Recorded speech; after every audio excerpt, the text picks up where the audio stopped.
humbly speaking, Lord, hindi ko po ito magagawa kung hindi mo haya ang Holy Spirit mag-lead sa atin sa pag-broadcast ng iyong minsan.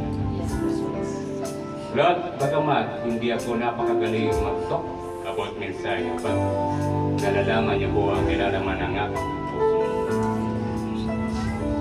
Hayaan niyo po nga kayo po ang daling ko sa pagbibigay ng mensahe ninyo po sa bawat isa. At kalimutan kong pagiging tao. Kahilingan ko rin po, Lord, hayaan mo maging matamis sa pandinig ng bawat isa sa atin ang iyong mensahe. Huwag silang tumingin sa akin, bagkus sa mensahe niyo po sila. Maging kagalakan sa kanilang mga puso't damdamin, kaluluwa ang mensahe ni para natin niyo po. Bagamat kami nasa proseso ng pananampalataya sa inyo, ayaw niyo kaming mahiwalay, mawala ang pananampalataya sa inyo. Salamat sa pangunguna niyo po. Salamat sa Holy Spirit, conviction ng Holy Spirit. Salamat sa magiging katagumpayan ng iyong gawain, hindi lang po sa labas ng panamba, bagkus sa loob ng panamba, sa labas ng panamba. Lord, hayaan niyo pong lagi kami naka-tune in, gaya ng ipararating yung mensahe sa bawat isa. Salamat sa katagumpayan ng Jesus Christ, sa pangunguna niyo po sa bawat isa. Music Ministry, Canto Ministry, sa aming mahal na Pastor Bernard, Pastor Irene, binigay siya totoong pastor sa iyong panaman, Jesus the Dead Item. Char, naging totoong char, bagamat hindi namin masabing 100% perfect ang char po rin. But Lord, naramdam po namin yung presensya mula ng ministry at prayer po. Naramdaman po namin yung presensya mula hanggang ulo hanggang kaul. Hinihi po niyo kami ng iyong mapagpalang kamay. At nag-work ang Holy Spirit, yung pinakahalaga po sa atin. Ang mag-work ang Holy Spirit sa bawat isa. Makalimutan namin pagkita po namin. At ito po, sama sa amin dalangin, pasalamat at kinapagsampa sa pangalan po na yung mahal na bugtong na Jesus Christ, maging sawang paggabay ng Holy Spirit, sabat sa amin, o Diyos sa Mari. Amen. Amen.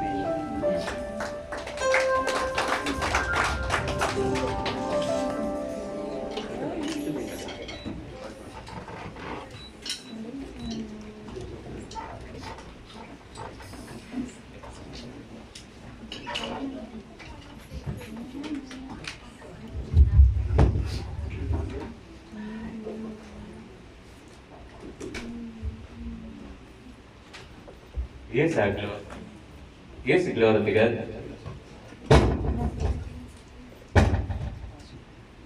Hello, good morning po sa kanan, sa lahat ng pagbisayan. Bago pa tayo magsimula, may nais po akong banggitin sa inyo. At dapat nung ko pa binanggit ito. Sa bawat isa po sa atin, kala ko 55. Sa bawat isa po sa atin, binibigyan ko po kayo ng karapatan, punayin ako. Kung may nagagawa akong mali sa ito ba ng sa nagiging maling attitude, punayin niyo po ako. Once na hindi niyo ako pinunan, hindi niyo ako mahal bilang servant. Kung magbabasa po tayo ng Holy Bible, maunawa po na maging ating kapastor. Kaya, huwag kayong magtaka. Sa pagpuna ninyo sa akin, wala akong anumang salta i-broadcast sa inyo. Pakita mo, itinanim sa akin ng Holy Spirit ang wisdom. Na ang pagkakamali ay hindi ko dapat bigyan ng katwiran. Isang dakilang katwiran lamang, si Lord Jesus Christ. Kasi siya ang nagbigay ng kaligtasan sa akin. Salamat sa pangunawa. Punahin niyo ako. Kasi pag hindi niyo ako pinunahin, hindi niyo ako mahal. Yes. Hindi ako kasi wag niyo na akong gagawa ng kwento. Kasi hindi kayo magkakasala sa akin. Kay God, kayo mismo magkakasala. So, ganun po ito. So, punta po tayo sa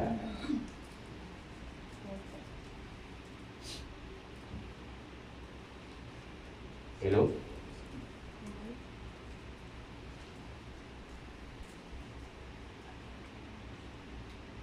Yes, ang binigay po ng sino ba nakakaalam ng pinakamataas na halaman? Pinakamataas at pinakamatayog at pinakamatibay na halaman.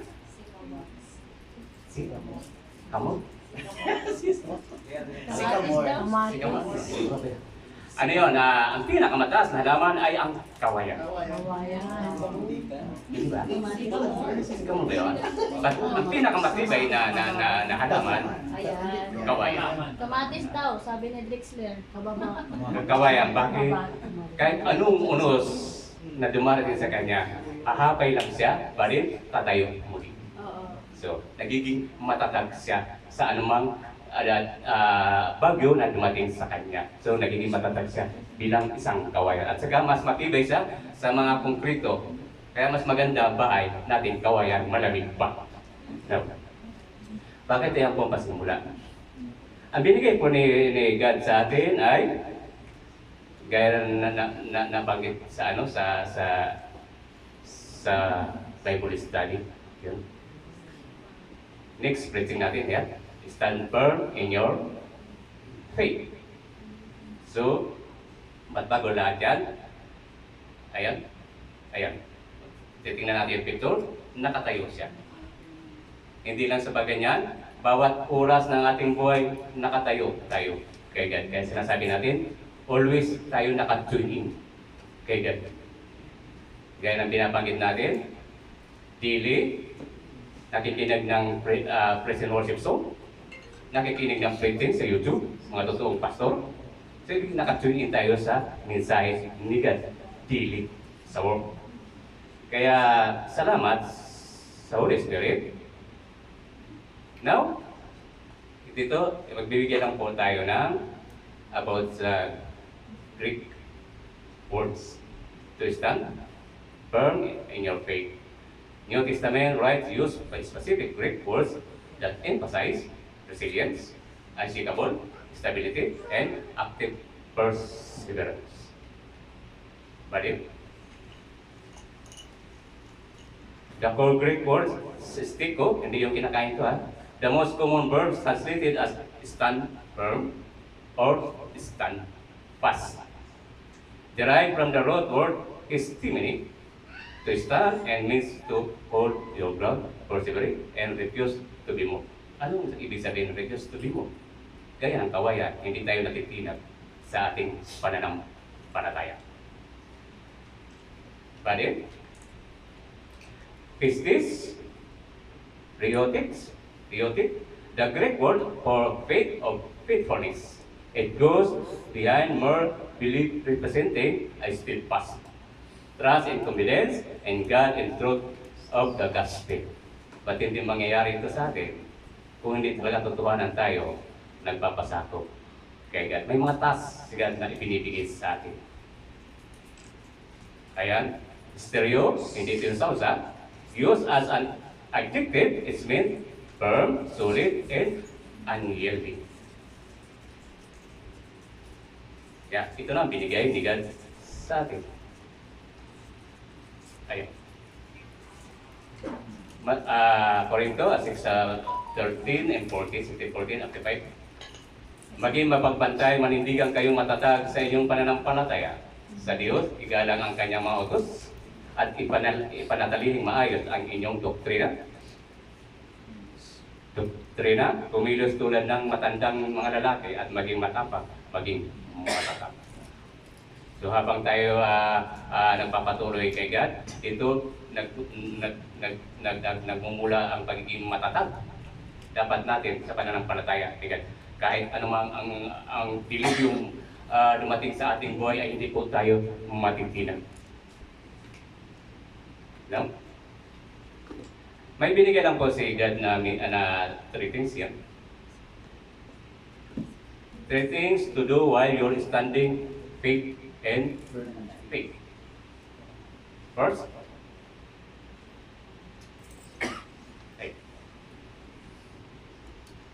ang mga pangako ng Diyos ay safe.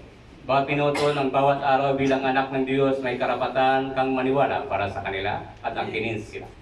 Marahil alam mo ito at ang may ng may malaking kagalakan, sumulong ka upang ang kinin lamang na matagpuan ang nagdiningas na sibat ng kaaway na lumilipad patungo sa iyo bawat pagliko. Bawat pagliko. Nakasuot ka ng iyong helmet ng kaligtasan. Gayon din ang iyong sinturo ng katotohanan, ang iyong baluti ng katwiran, at ang iyong mga sapatos ng kapayapaan. Kalasag ng kapangyarihan ng Diyos Amang Hari sa atin, dapat nananatili sa atin ito. Hawak mo ang iyong kalasag ng pananampalataya at isang kamay at ang iyong espada ng Espiritu sa kabilang kamay. Ikaw ay armado at handa. Now, dito pala, mapagtatanto natin na pag tayo na nagpapatuloy kay God, nagpapasakop tayo, ay tunti tayo binabalot ng kapangyarihan ni God. Hindi naman undas pa ito binalot sa atin kasi nasa atin ang pagpapasya. Unti-unti tayo nag-grow, tumitibay, nagiging kompleto yung armor, kapangyarihan ng armor ni God sa atin. Then, number 2,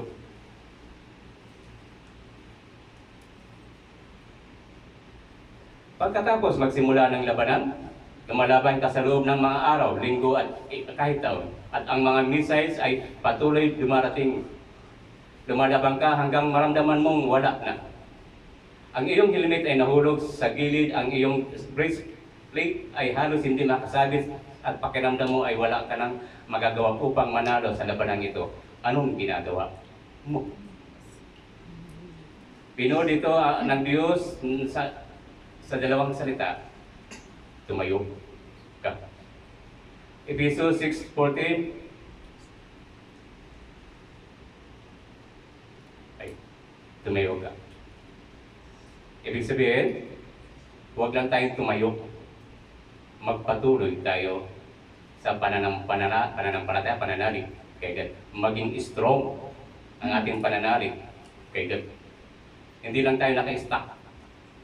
Marami sa atin, nalalaman ni God, stagnant. Dapat hindi po tayo maging stagnant. Dapat mag-move out tayo. Iyon ang ibig sabihin ng stand up. Now,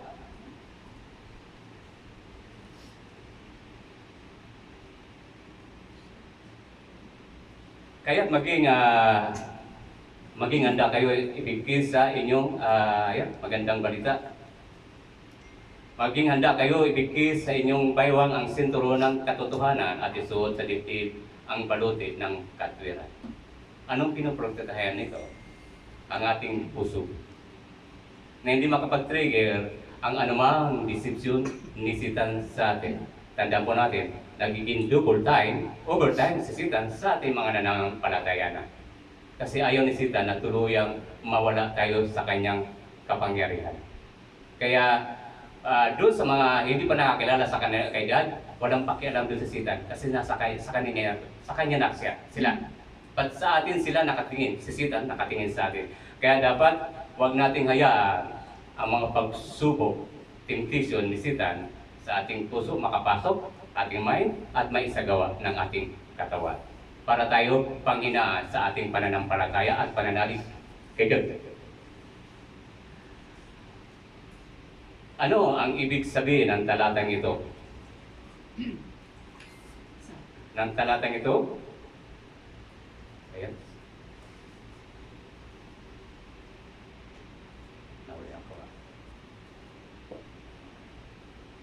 Ayan. Ang talatang ito ay nagtuturo sa atin ng maging handa laban sa tukso o kasamaan. Ito ay gumagamit ng halimbawa ng isang sundalo na isinusuot ang kanyang mga pananggalang.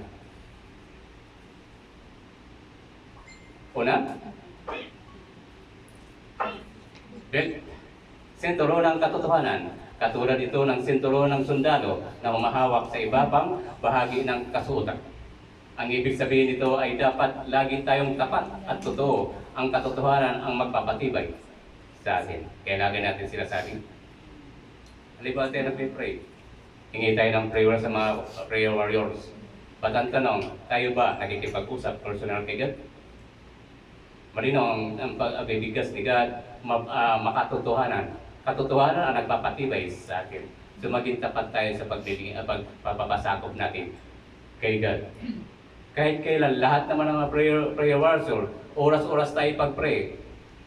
Hindi pakikinggan ni God ang prayer ng prayer warrior sa'yo kung nanatili kang matigas ang ulo sa harapan niya. Magbasa po tayo ng Bible. Aunawa po natin. Nasa Holy Bible po yan. Wala sa akin, ha? Sa Holy Bible. Now, balote ng katwiran. Ang balote ay ang matigas na panangga sa dibdib ng sundalo. Ang katwiran ay ang paggawa ng tama sa mata ng Diyos. Ito ay magpagtatanggol sa ating puso mula sa mga maling kaisipan. Ito nagtitigil utak natin gaya ng exhort kagabi. Utak, heart, body, dila. Magkakasabwat po sila. Sila ang tools ni Satan para manatiling tayo sa disip. Huwag natin hayaan makapasok sa atin si Satan. Makapag-penetrate ang gawa ni Satan sa atin. Now,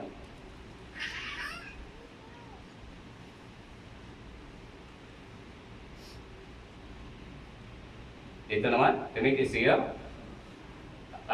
mas madali matandaan ang paggawa ng tama sa pagsasabi ng totoo ng ating magiging sandata laban sa pagsubok.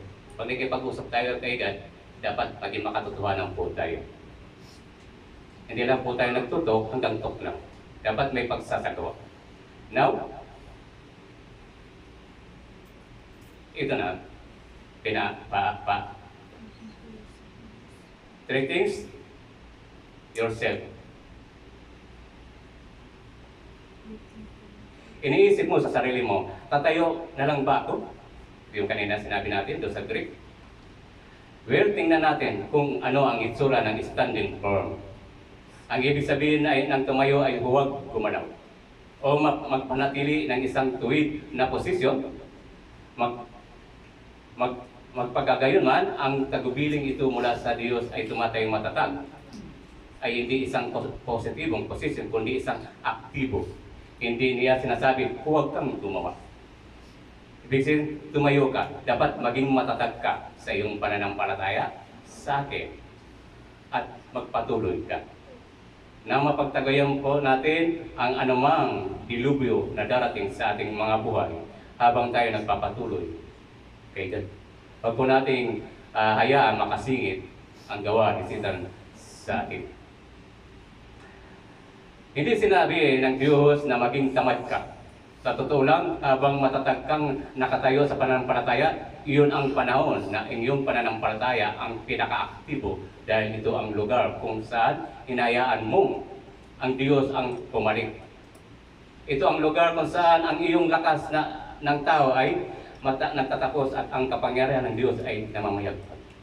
Ibig sabihin, nag-work ang Holy Spirit sa bawat isa sa atin. Kung tayo nanatiling matatag sa pananampalataya kay God, hindi lang po sa salita, bagkus sa gawa.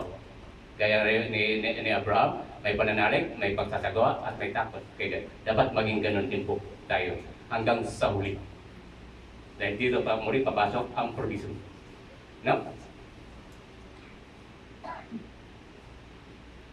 Narito ang tatlong bagay na dapat gawin habang nananindigan ka sa pananampalataya para maranasan mo ang tagumpay na pinangako ng Diyos. Una,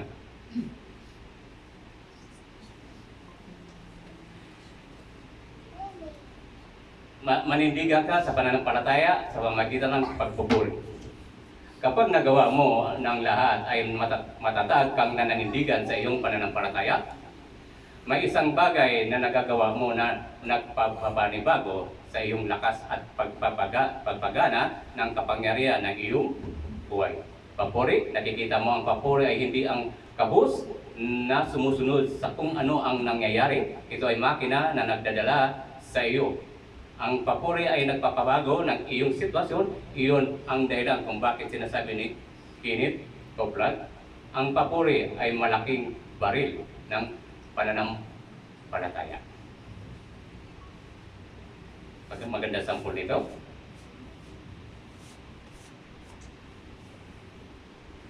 Naalala mo ba noong ikulong sina Paul at Silas sa bituka ng isang bilangguan, ang mga bagay na ay mukhang medyo malungkot Karamihan sa mga tao ay nagsusumamo at nagsusumamo sa Diyos na palayain sila o isaalang-alang ang lahat ng paraang ang kanilang paglilingkod sa Kanya ay iniisip kung paano sila maaaring maging karapat dapat sa nangyayari.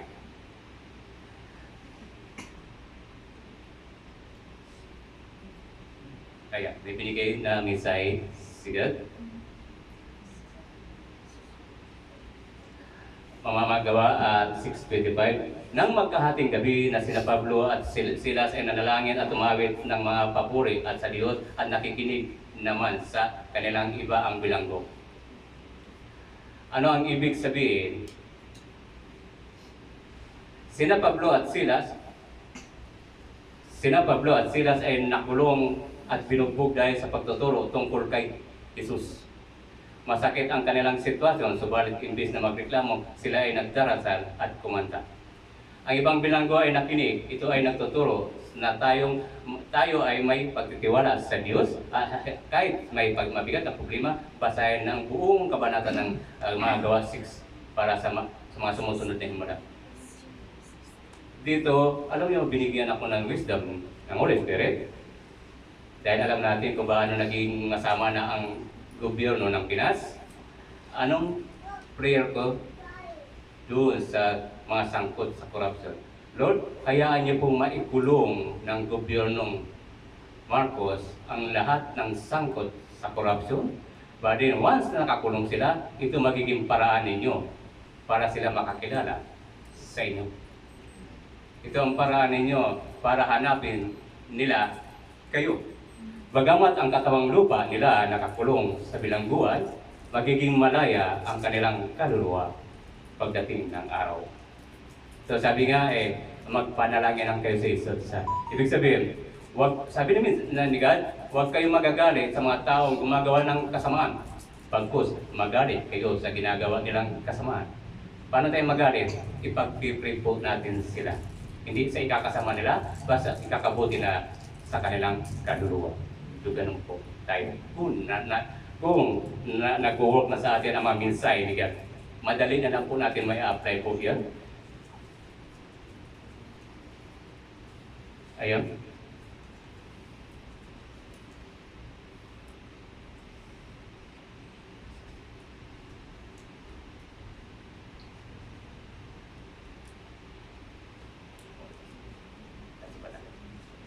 So sa halip, sina Paul at Silas ay nanalangin at tumawid ng mga himyo sa Diyos. Mga Gawa 16:25. Ang resulta, ang lahat ng mga pintuan ng bilangguan ay nagbukas at ang tanakala ng bawat isa ay nakalas. Talata 26. Bumukas ang lahat ng pinto, nakalas ang bawat tanikala, lahat dahil sa papuri at pasasalamat kay God. Ibig sabihin, may papuri tayo at pananalangin. Kaya nga, ang pagiging born, naging Christian natin, ay dapat isinasa-apply natin yung mga sangkap.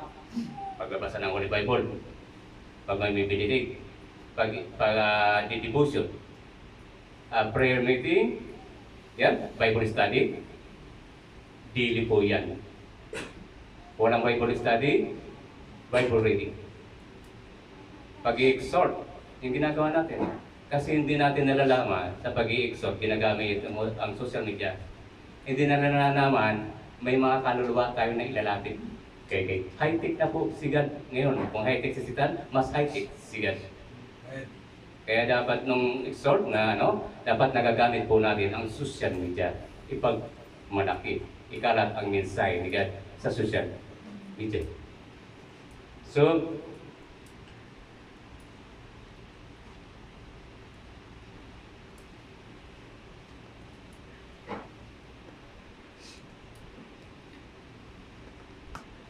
biglang nagkaroon sa Gawa 16:26, biglang nagkaroon ng napakalakas na lindol kung kaya't nayanig ang mga pundasyon ng bilangguan. Kaya't ang nabuksan ang lahat ng mga pinto at nakalas ang talikala. At dito, ayan, minsan nagbahagi si Kenneth Hagin, patotoo tungkol, i-broadcast mo muna natin yung mensahe kanina. Now, Kung tayo nakikinig ng mga mensahe ni God, hindi pala natin nalalaman, unti-unti tayo palang pinupuyos ng Holy Spirit sa pakikinig ng mensahe ni God. Ibig sabihin, pagiging matigas na puso natin, nagiging malambot ito. Kaya na binanggit natin noon, mas maganda maging mamon ang ating puso sa harapan ni God. Ayun, minsan ay nagbahagi si Kenneth Hagin ng patutuo tungkol sa isang missionary na nagkaroon ng bulutong bago magkaroon ng bakuna. Nang manalangin siya, binigyan siya ng Panginoon ng isang pangitay ng isang nakalumang timbangan ng balance. Ang isang panig ay may level na panalangin na nakasalansan ng mataas, habang ang isa naman ay may level ng papuri. At mayroon lamang isang maliit na salansa na wala ang balanse ng sukat. So kung may pananampalataya tayo, wala naman tayo pagsasagawa, useless. Kung may prayer tayo, wala naman tayo pagsasagawa, useless. Kung may pananalig man tayo, walang pagkukusak, pagpapasak, kaya useless. Hindi magiging matimbang. Dapat gawin natin timbang silang gawa. Sama natin mag-work ang Holy Spirit sa bawat isa sa atin. Bagamat hindi natin masasabi kung dapat magagawa natin. May proseso po tayo. Wag na lang hanggang doon lang ang proseso. Magpatuloy po tayo. Binibigyan na po tayo ng karapatan ni God na tuluyang kilalanin siya at isukop ang ating buhay, puso, kaluluwa.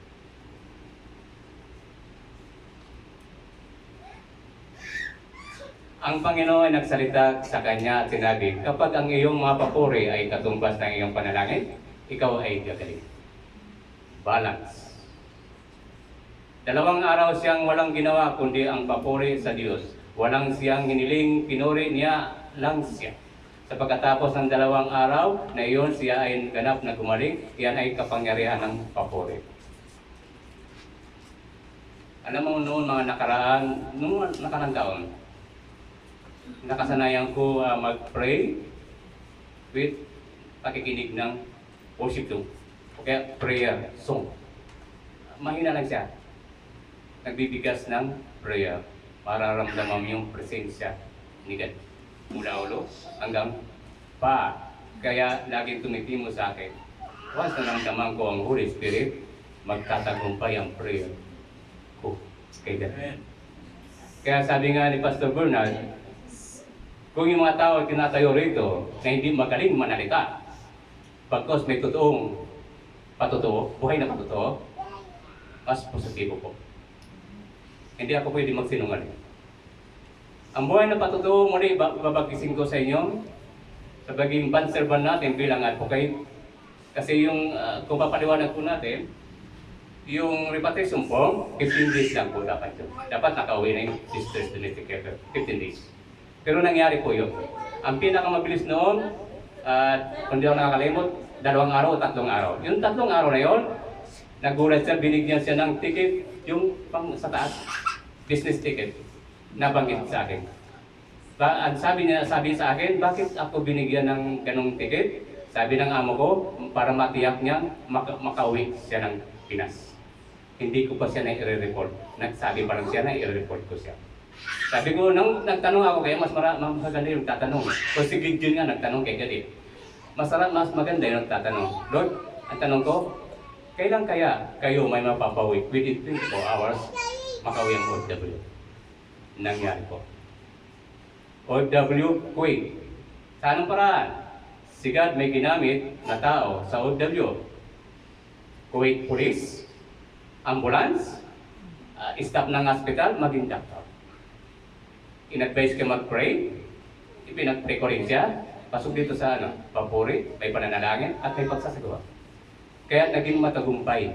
24 hours pinakita ni God ang kasadungan ko sa kanya. Buhay ang patutuo. Kaya babanggitin dito mamaya na magkaroon tayo ng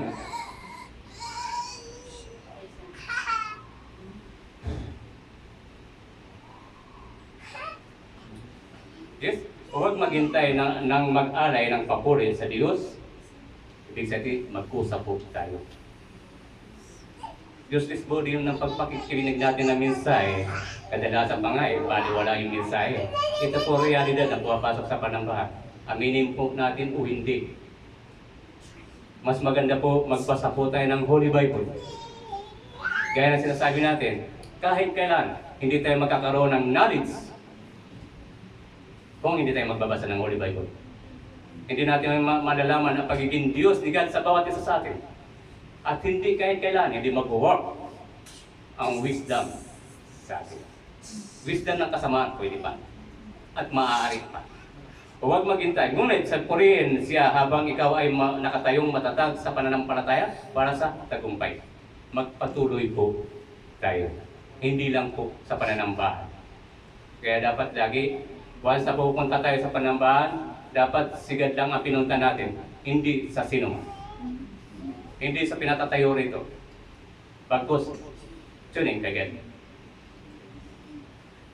Purihin siya kung sino siya at kung ano ang ginagawa niya sa iyong buhay. Purihin siya kung na ikaw ay nailigtas, gumaling at patungo sa langit. Dito naman uli, papasok, provision. Hanggang huli, ang provision na sa atin.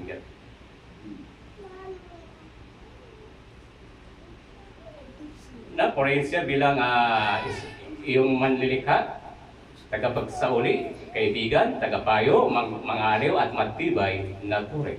Siya ay karapat-dapat sa lahat ng ating papuri pagkatapos magmatay habang ang iyong lakas ay nagbabago habang ikaw ay nananindigan sa pananampalataya. May nagbabago sa ating katawang lupa. Higit sa ating spiritual man. Yung magkaroon lang tayo ng kagalakan every hours ng ating buhay, kahit may mga kapighatian dumarating sa atin. Baliwala po sa atin yan. Bakit? Nag-work na po ang Holy Spirit. Iniipot tayo ng Holy Spirit na ang lahat ng laban natin sa buhay, mapagtatagumpayan natin.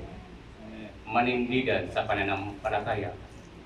At higit sa lahat ng nabanggit natin, ariin natin yung dakilang pag-ibig ni God para mag-work ang pagiging Diyos ni God sa akin.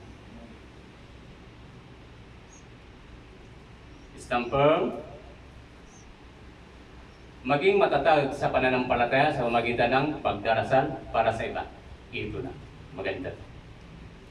Kapag nananiligan ka ng mga may pananampalataya para sa iba, sa isang pangako ng Diyos, para sa iyong sarili, maging ito man ay pagpapagaling, pananalapi o sitwasyon ng pamilya, madaling tumuon sa wala kundi sa sarili mong sitwasyon. Kayunman, kapag nagawa mo na ang lahat na nanindigan ng matatag sa pananampalataya, ito ay perfectong oras para ibaling ang iyong puso sa iba. Pag may totoo tayong pananampalataya, pananalig, at alam natin nag-work ang Holy Spirit kasi iyon ang gamit ng Holy Spirit sa atin. Huwag mawala ang pananampalataya natin at pagpananalig kay God. Dito na mag-work ang dakilang pag-ibig ni God at dito na may isisure natin sa ating kapwa.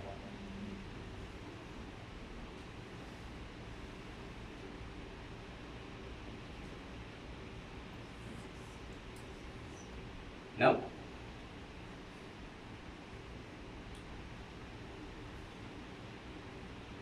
Sa katunayan, maraming patutuo ng mga taong nangangailangan ng himala, nananalangin para sa isang himala, para sa ibang tao, para lamang bumaling at malaman ang natanggap nila ang kanilang paninindigan na matanggap. Kaya ang nga sinasabi sa James 5:16 na bilang mga Kristiyano dapat tayong magdasal para sa isa't isa upang tayo ay gumaling. Sino po ang buhay na patutuo rito sa pag-pray sa kapwa? Pastor Irene, Pastor Bernard, Mr. Dorothy, about doon sa usaping deliverance.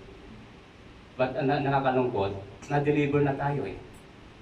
But kusa pa rin natin, wini-will ka, yun na naalis na sa atin.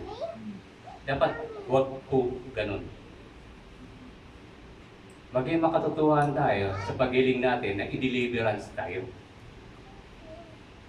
Kasi ito, dakilang pag-ibig ni God na dapat mapasa inyo, makalaya kayo, lalo na sa deception ni Satan.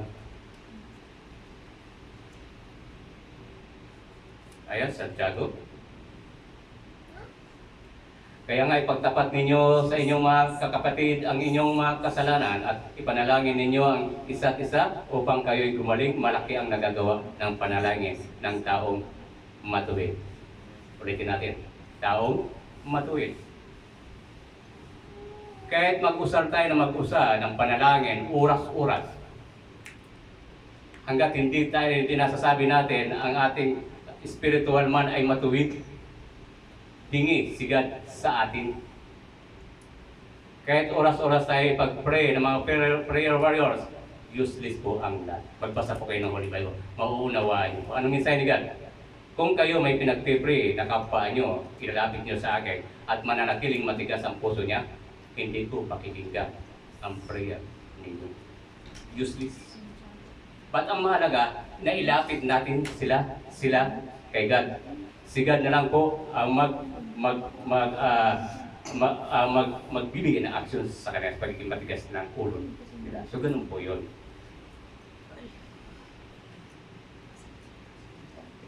Sa pamamagitan ng isang pinakamataas na pagpapahayag ng pag-ibig, kapag nananalangin ka sa iba, mahal mo sila, ang paglalakad sa pag-ibig ay mapapanatili sa iyo na naayon sa salita ng Diyos at posisyon na tumatanggap ng isang himala. Yung mapapaalis yung mga demon sa mga sumasanib sa ating kapatiran, isang himala kay God. Pero hindi mag-work ang himala kung yung nagtutok kay God ay hindi totoong mananampalataya at walang pag-ibig ni God sa kanyang puso.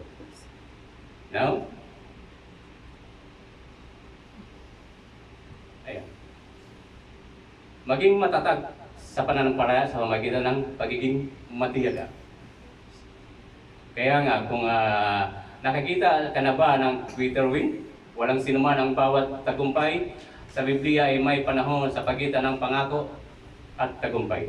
Ang ilan ay napakahabang panahon na may natural na ebidensya na sumasalungat sa pangako sa lahat ng paraan. Ano ang karaniwang sinulid sa bawat katagumpay sa Biblia? Alam nilang lahat ng sekreto, ang pasensya ay tumatagal ng pananampalataya hanggang sa linya ng pagtatapos. Muli, provision.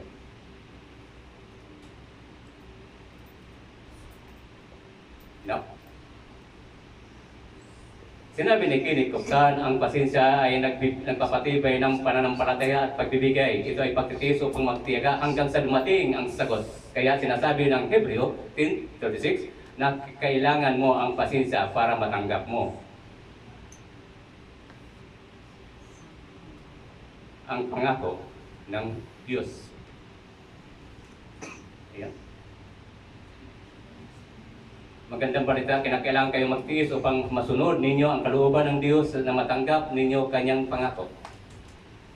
So, dapat mapagtiisin tayo. Gaya ng binanggit natin ng last na preaching, mapagtiisin dapat. Kaya naman halos saan man mo matatagpuan ang pananampalatayang binanggit sa Biblia, nakakahanap ka rin ng pagtitiis. Bakit kamo? Nagkakaroon na ng connectivity ang Holy Spirit, spiritual man natin. Kaya natuturuan na yung katawang lupa natin na mapagtiisin na. As ang kambal, ang pananampalataya at pasensya ay ang kambal na kapangyarihan. Magkasama, magbubunga sila bawat oras. Pag lagi tayo nakatwining kay God, may isa sa buhay po natin. Kaya, ngunit kailangan mong patuloy habang ikaw ay nakatayong matatag sa pananampalataya. Ulitin po natin, hindi lang sa pananambahan. Kasi in realidad, maraming stagnant na pumapasok sa panambahan. Dapat makawala na po tayo sa pagiging stagnant. Nadanasan po po yan. Hindi po exempted yan. But sabi nga natin, kailangan tayo magkaroon ng personal talk kay God. Para sa personal talk tayo kay God, ang Holy Spirit mismo ang magtutok sa atin. Pupuyisin po tayo ng dakilan niyang pag-ibig. Kahit gaano katigas ang ating puso, lalambot at lalambot po yun. Kaya lagi tayo kung babalikan po natin, lahat na nagbalik loob, pag-in backslide day niya, may katanungan po sila. Kagaya napanood saya sa TikTok, ay anak ni Dolphy. Minsan, kinaros niya sa ang Panginoon, ba't nagtanong sa kagagad, ba't ganito? Nabunagin po yung tao. Kaya mas maganda yung nagtatanong tayo kay God para mapakinggan ng Diyos sa mga ari, pakikilusan muli yung Holy Spirit. Kapag tatagumpayan po natin, kung haharapin natin yung itinatanong, hindi kasi natin mapagtatagumpayan yun, kung hindi natin kikilos, may pagsasagawa nga dapat. Pananampalataya, nagsagasagawa. Prayer na may pagsasagawa. Lagi silang magpantay. Walang lamang sa kanila. Gaya kanina na nabanggit.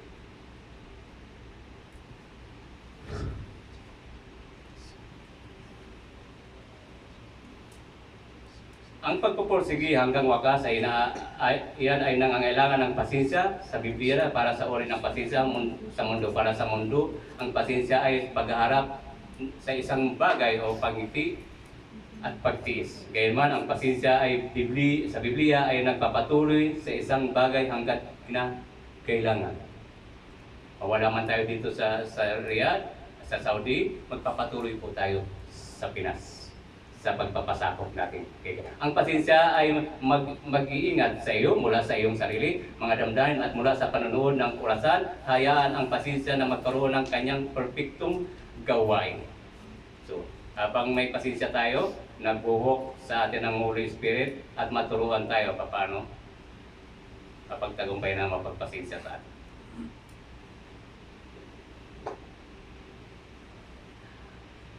Ang Biblia ay puno ng mga halimbawa ng mga lingkod na nagpakita ng matinding pagtitiis at naghintay ng napakatagal para sa pangako o kailingan nila sa Diyos. Ang kanilang mga kwento ay nagpapatunay na paghihintay ng hindi nasayang na panahon kundi pagsubok sa pananampalataya. Naranasan ko po ito kasi ang kumpanya namin nagmamatigas. Ayaw magbigay ng kontrata. Through prayer, through gawa, nasisermonan ko na yung nasa HR, bakit ayaw mo magbigay ng kontrata? Design ni God, may panalangin at may pagsasagawa. 5 years ko po, pinalangin ang kontrata. Ako lang ang binigyan ng kontrata sa mga Pilipino sa isang kumpanya. Nakakalo mo rito kasi nakakapagbakasyon sila. Pero hindi pa ako nagbabakasyon. Paano paraan? Pandaraya. Hindi kalugod-lugod kay God. Ang ginagamit nila para makakuha siya ng OEC, yung umalis na kumpanya. Kasi nakapagbakasyon sila. Niluloko nila yung sa Pinas, POA. So, nakapagbakasyon. Pero ngayon, obligado na sila. Hindi sa makapabakasyon hanggang wala silang kontrata. So, ganun po. Mamaya, bigyan natin mga sampul kung paano talaga. Narito ang ilan sa mga pinakakilalang lingkod mula sa Lumang Tipan, Old Testament, hanggang sa Bagong Tipan. Ayan. Una, Abraham, siya ay tinawag na ama ng pananampalataya, ngunit naghintay siya ng 25 taong bago nanganak ang anak ni Sarah na si Isaac at ipinangako sa kanila ng Diyos. Pagtuturo para tayo mapagpasensya sa ating mga buhay. Hindi tulog siya sa ating mga ninanais papagtagumpayan. Anak? Siya ay matagal na naghirap na umiiyak dahil sa kawalan ng anak. Siya ay nanalangin ng may pagtitiya hanggang sa ipinagkaloob ng Diyos sa Samuel na naging isang dakilang propeta. Magandang kwento nito kung babasahin niyo. Iniling niya kay God na magkaroon siya ng anak. Ang pangako niya kay God, ang pangako niya, iaalay niya yung kay isa-isa niyang anak sa panambahan ni God hanggang sa naging propeta. So, ibig sabihin, nababasa na ni God, yun nilalaman ng puso ni Hana. Kaya ibinigay sa kanya ang anak at naging propeta. So, dubli-dubli ang blessing na ibinigay kay Samuel at kay Hana. King David, Bagamat pinahiran na siya ng langis bilang susunod na hari, nung siya ay bata pa, naghintay siya ng humigit, kumulang 13 to 15 at dumaan sa maraming pagsubok bago siya opisyal na naging hari sa Israel. Ganun din po tayo, dadaan sa mga pagsubok. Sabi nga natin kanina, dubli ang pagsubok sa ating isipan. Now, ayan, Joseph, siya ay ipinagpinta ng sarili niyang kapatid, mga kapatid, naging alipin at bilanggos ng 13 taon. Bago niya nakita ang katuparan ng plano ng Diyos na iligtas ang kanyang pamilya at buong Ehipto. So, napakalaking bunga ng pag-aantay niya ng 13 taon, bagamat siya naghirap. Punta naman tayo sa bagong tipan. Simeon at Ana, sila ang mga matatandang propeta na naghintay sa templo sa loob ng maraming dekada at kanilang panalangin ay makita ang pinangakong Mesiyas na natupad nang dumating ang sanggol na si Jesus Christ. Kung isipin natin, may darating ang Mesaya. So, matatag ang pag-aantay nila dalawa. Now, mga apostol, disipulo, matapos umakyat sa langit si Jesus, sila ay inutusan na maghintay sa Jerusalem. Nagtiga sila sa pananalangin at pagkakaisa sa loob ng isang araw bago ibuhos ang banal na Espiritu noong araw ng Pentecostes. Mga Gawa 1:4. Ayan, si Jesus mismo. Bago siya simulan ang kanyang ministeryo sa lupa, siya ay naghantay ng 30 taon at nagtiis ng 40 days ng pag-aayono at panunokso sa ilang bago sumunod ng lubusan sa kalooban ng Ama Hari. Dapat maging ganun din po tayo. Mahaba ang pasensya. Yes? Kapag isinagawa mo ang tatlong bagay na ito upang gawin habang nakatayo ka ng matatag na pananampalataya sa pamamagitan ng papuri sa Diyos, panalangin para sa iba, at pag-active pasensya sa Biblia. Masarap ipag-pray ang kapwa natin. Lalo na pag nagtutupad ito. Kasi alam natin, nag-work ang Holy Spirit ni God. Alam natin na sa atin ay dakilang pag-ibig niya. Hindi kasi mag-work ang Holy Spirit kung wala sa atin dakilang pag-ibig niya. Hindi mangyayari po. Manatiling matatag sa pananampalataya, ganap na nakasuot ng baluti ng Diyos at bago mo malaman ang iyong tagumpay ay nasa iyong kamay na ito. Now, punta tayo sa conclusion.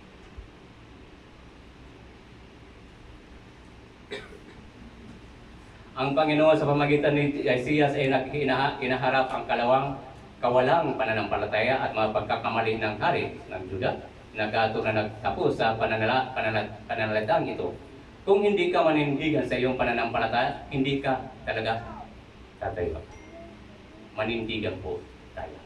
Napahinto ako nito sa ating kinatatayuan, ang matatag sa ating pananampalataya ang tanging paraan upang tayo ay makatayo sa panahon ito ng kaguluhan. Lalo ngayon, naging deceitful na ang mundo ang ating ginagalap. Nagiging prideful na.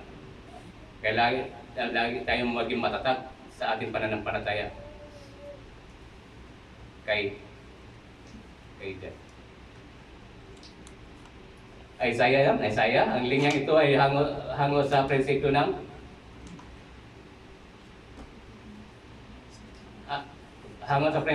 kung hindi tayo manindigan sa inyong pananampalataya, hindi tayo talaga tatayo. Kaya tumayo po tayo, kumilos po tayo, gumalaw po tayo. Kaya po natin mag-grow ang pananampalataya natin kay God. Ito ay pagpapaalala ng pananalig at pagtitiwala sa Diyos ng pundasyon ng ating katatagan. Isa buhay po natin. 1 Corinthians, yan. Remain of faith, trust in God, and foundation, stability. Be ready, stand firm in faith, be courageous and strong. And then, therefore, Corinthians 15:18, therefore, may beloved brothers be steadfast, immovable, yung hindi tayo natitinag sa ating pananampalataya, pananalig kay God. Always abounding in the service of the Lord. Masarap magpagamit tayo kay God. Gaya ng binanggit natin sa mga uling yan. Kaya nga mga minamahal kong kapatid, magpakatatag kayo at huwag matinag, maging masipag kayo sa palagi ng paglilingkod sa Panginoon. yung lagi tayo nakatwining kay God, iyan ang magiging susi natin nang matuloy tayo magiging matatag kay God. Huwag lang ito sa pagpupunta ng panamba. Oras-oras dapat nakatwining tayo kay God. Walang mawawala po sa atin, magkakaroon po nga tayo. At pag nakatwining tayo kay God, magkakaroon tayo ng katiwasayan, puso't isipan, diwa. Magiging malusog ang ating pangatawan at kaluluwa. Challenge?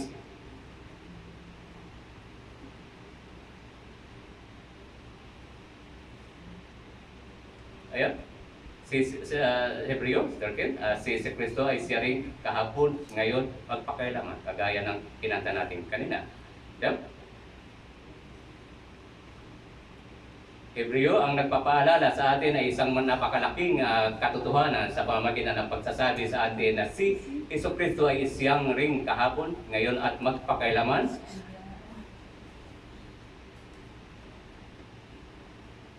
Hindi tayo makakaranas ng himala ng Diyos kung hindi natin sisimulan ang panahon, paghamon sa ating pananampalataya. Ang Kristiyanong umahamon sa kanyang pananampalataya ay natututo hindi lamang mamuhay sa pamamagitan ng pananampalataya, kundi makita ang paggawa ng Diyos. Nakikita sa atin ito.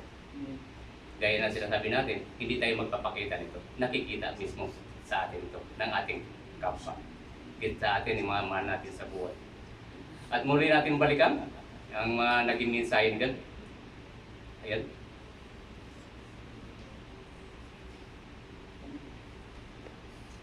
Ayan. Ayan. Una, manindigas pananampalataya sa pamagitan ng pagpupuri. Maging matatag sa pananampalataya sa pamagitan ng pagdarasal para sa iba.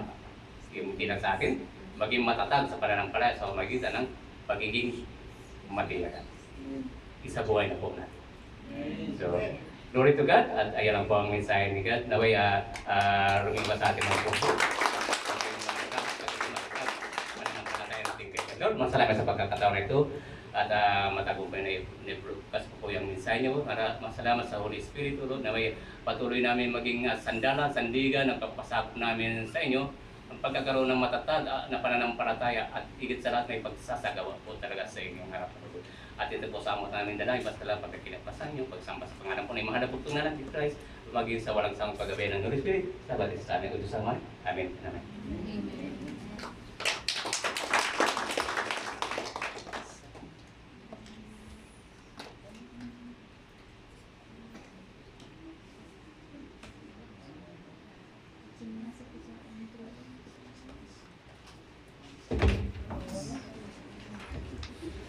Purihin po ang Diyos. So, tanong po, yung mensahe po ba ay para sa atin? Sino po magsasabi sa bagay natin? Ngayon po ay darako naman tayo sa tithes and offering. But una po, medyo isi-share ko lang itong kwento na to. Malamang meron ng mga nakarinig or nakapanood na ng kwentong ito, but for the benefits of the others po, ikikwento ko. Ang kwentong ito ay tungkol sa peanut butter sandwich. So, merong magkaibigan, both of them also, magkatrabaho.